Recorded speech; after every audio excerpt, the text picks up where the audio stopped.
ينصح الخبراء اليابانيين باتخاذ الإجراءات التالية: سبسكرايب، لايك، كومنت، فيفورت.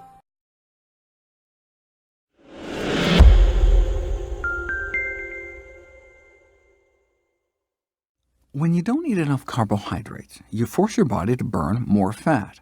However, this rise in fat burning is often misconstrued as a greater rate of net fat mass reduction on the body.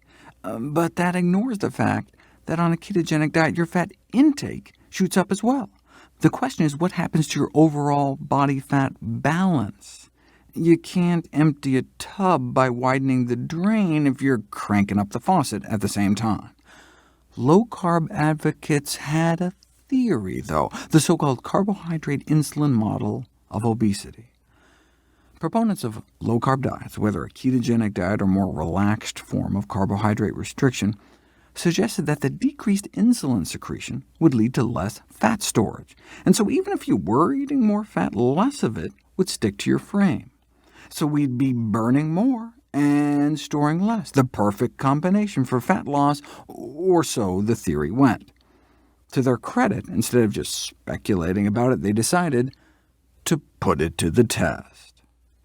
Gary Taubes formed the Nutrition Science Initiative to sponsor research to validate the carbohydrate insulin model. He's the journalist who wrote the controversial 2002 New York Times Magazine piece, "What If It's All Been a Big Fat Lie?", which attempted to turn nutrition dogma on its head by arguing in favor of the Atkins diet, with its bunless bacon cheeseburgers based on the carbohydrate insulin model.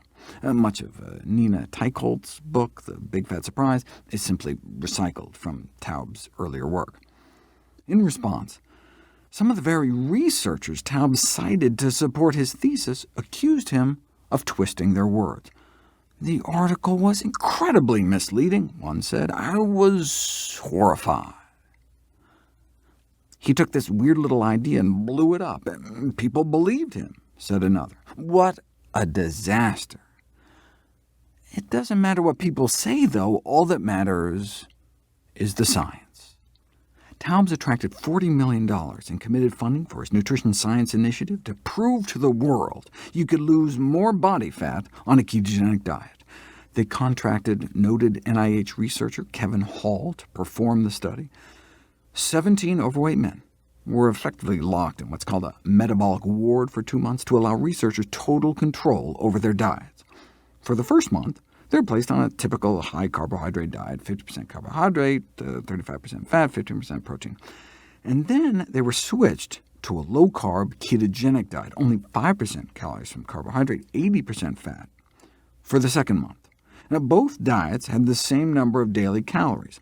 So if a calorie is a calorie when it comes to weight loss, then there should be no difference in body fat loss on the regular diet versus the ketogenic diet. If Taubes was right, though, if fat calories were somehow less fattening, then body fat loss would become accelerated. What happened instead, in the very study funded by the Nutrition Science Initiative, was that body fat loss slowed upon switching to the ketogenic diet.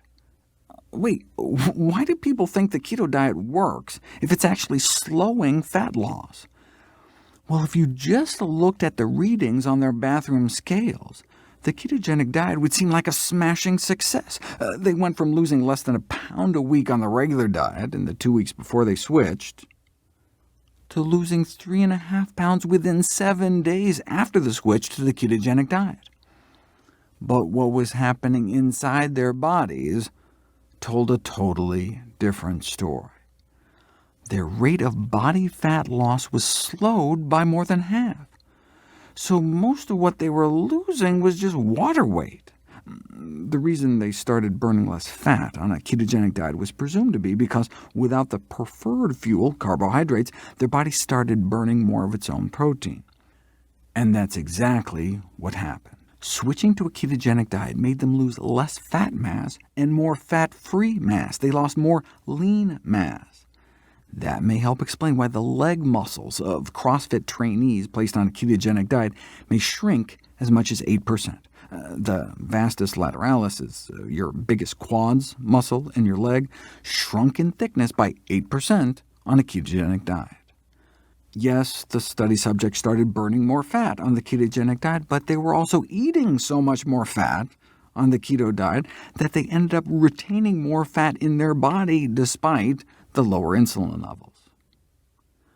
This is diametrically opposite to what the keto crowd predicted, and this from the guy they paid to support their theory. In science speak, the carbohydrate insulin model failed experimental interrogation.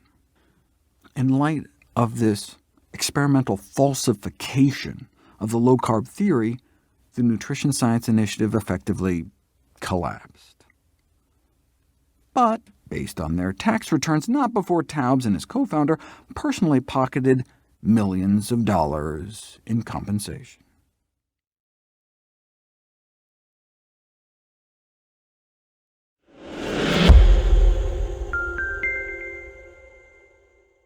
ينصح الخبراء اليابانيين باتخاذ الإجراءات التالية: سبسكرايب، لايك، كومنت، فيفورت